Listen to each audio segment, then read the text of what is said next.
Hi, it's Ricky. Welcome back to the channel. When you think about workplace meetings, have you ever had that feeling that people are talking about a different meeting to the one you attended? How often have you sat there thinking, it's not how I remember it? How much time is wasted in meetings debating what was discussed last time and who was doing what, only for people to dispute it? Well, the problem is confabulation. And if you are anything like me, you'll be asking, what on earth is that? Confabulation is lying. Though not intentionally, it is the unintended act of fabricating, distorting, or misrepresenting memories about oneself or the environment, all done without the conscious intention to deceive. So why do we do it? We love, well, our brains love a story that makes sense. However, if there are gaps in that story, our brains will find a plausible explanation to help us make sense of the story, even if it's not accurate. Our emotions directly influence how we remember events. For instance, if we're feeling negative about a situation or a person, unconsciously, we will likely distort our memory to fit the emotional narrative. Thinking's hard. It takes energy to recall memories.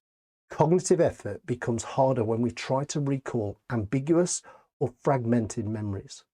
So to make it easier for us, our brain fits in the blanks with fabricated details rather than admitting that we're uncertain. How does this play out in the workplace? We may genuinely remember being given certain instructions, convinced that we have recalled it correctly, yet it may never have happened. This can cause misunderstandings and mistakes, doing things wrong, or doing the wrong thing entirely. An employee might have skewed their recollection of their performance over the last year. They might recall more achievements or even more failures than there actually were. By the same token, a line manager may not remember events with accuracy. They may be subject to bias and overstate your performance, particularly if they like you. Or, if they don't like you, they may find a narrative to understate your performance. We're extremely good at attributing success as a result of our input and hard work, whereas with failure, that's different. We lay that at the door of others, external factors or events. The reality, of course, is neither is totally true. Okay, so we know that we're lying to each other. Well, not intentionally. How might we mitigate the potential impact in the workplace? Keep clear, detailed records of meetings, instructions, and decisions. This will serve as a reference point and reduce reliance on memory alone. Ensure that you check and validate as soon as possible to ensure that our memories are as fresh as possible. Even state the key facts, actions, and owners before leaving the meeting. Encourage a culture of psychological safety where team members can feel vulnerable and be able to clarify and cross-reference memories without fear of reprisal. This will help catching and rectifying misunderstandings and misinformation as early as possible. Encourage individuals to become more self-aware and be better at recognizing when they might be filling in memory gaps. Reflection is a great way to review a situation, meeting, or conversation. Ask yourself, what was said? But what did that mean for me, my team, or the organization?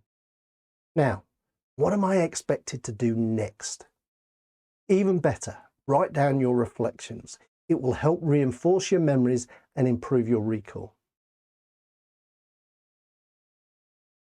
Think about a recent meeting and search your memory. What do you remember?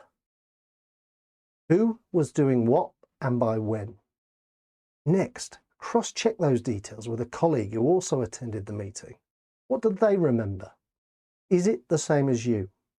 What differences exist? What risks have you identified? What did you discover? Did you both have an aligned total recall, or are there question marks? This will give you an insight into the potential risks of wasted time, effort and resources. It's also worth noting that the more people who attended the meeting, the greater the risk for misunderstanding. Confabulation is a fascinating demonstration of the brain's complexity and its occasional imperfections. In the workplace, we should recognize that we all confabulate, though it's not deliberate.